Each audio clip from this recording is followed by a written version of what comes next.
Le ministre des Sports, Dano Paulin, a lancé, le lundi 30 mai 2022, un appel à la mobilisation des Ivoiriens autour du match Côte d'Ivoire-Zambie, comptant pour la deuxième phase éliminatoire de la CAN 2023.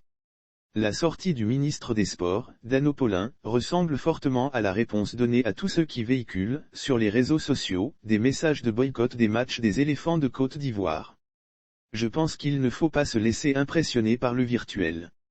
Il faut être dans la réalité, a-t-il dit, le lundi 30 mai 2022, lors de la réception du stade de Yamoussoukro.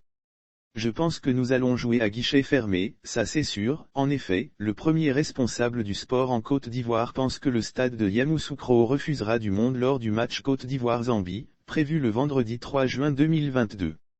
Je pense que nous allons jouer à guichet fermé, ça c'est sûr. C'est le premier match, ça rentre dans l'histoire, avoir participé à un match dans un nouveau stade, avec un nouvel entraîneur, une nouvelle équipe. A-t-il souligné.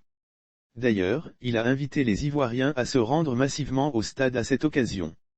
J'invite donc les Ivoiriens à venir massivement pour non seulement découvrir ce joyau architectural, voir la réalité de ce beau stade et venir soutenir la nouvelle dynamique qui est créée par la Fédération ivoirienne de football, avec un nouvel entraîneur autour des éléphants, a dit Dano Paulin.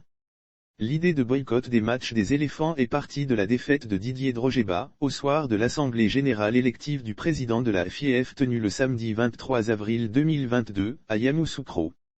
Déçus et amers, ces nombreux partisans veulent démontrer que si le dernier mot est revenu aux 81 électeurs au cours de ces élections, ils ont, à leur tour, leur importance dans un match de football.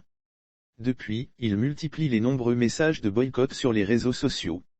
Le plus récent remonte au vendredi 27 mai 2022. À 5h21, le nommé Armel a fait un post évocateur dans le groupe dénommé « Didier Drogeba à la FIF ou rien », un groupe public de 417 500 abonnés. Ce post intitulé « Fédération ivoirienne de football / public, le divorce est déjà consommé » avait remis au goût du jour les « menaces » des nouveaux locataires de la FIF à l'encontre des partisans de Drogeba devenus désormais supporters de l'IS de Sassandra, seul club de la Ligue 1 ivoirienne ayant voté l'ex-capitaine des éléphants lors de ces élections.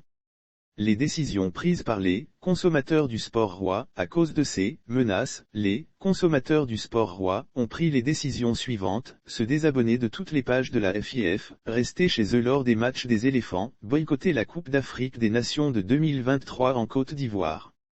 Lire aussi affaire lisse à huis clos, les explications d'Eugène Diomandé au nom de Salif Bictogo. Il demande que, l'actuel président de la FIF, Idriss Diallo, note de la rédaction, présente publiquement des excuses à la nation ivoirienne pour ses menaces à l'encontre des supporters de l'IS de Sassandra. En cas de non-respect du point précédent, le divorce sera rendu public, fait savoir ce post qui a reçu, au moment où nous mettions sous presse, 1600 likes, 524 commentaires et 145 partages. C'est du virtuel, mais ce n'est pas rien. Sauf autorisation de la rédaction ou partenariat préétabli, la reprise des articles de l'infodrome.com, même partielle, est strictement interdite. Tout contrevenant s'expose à des poursuites.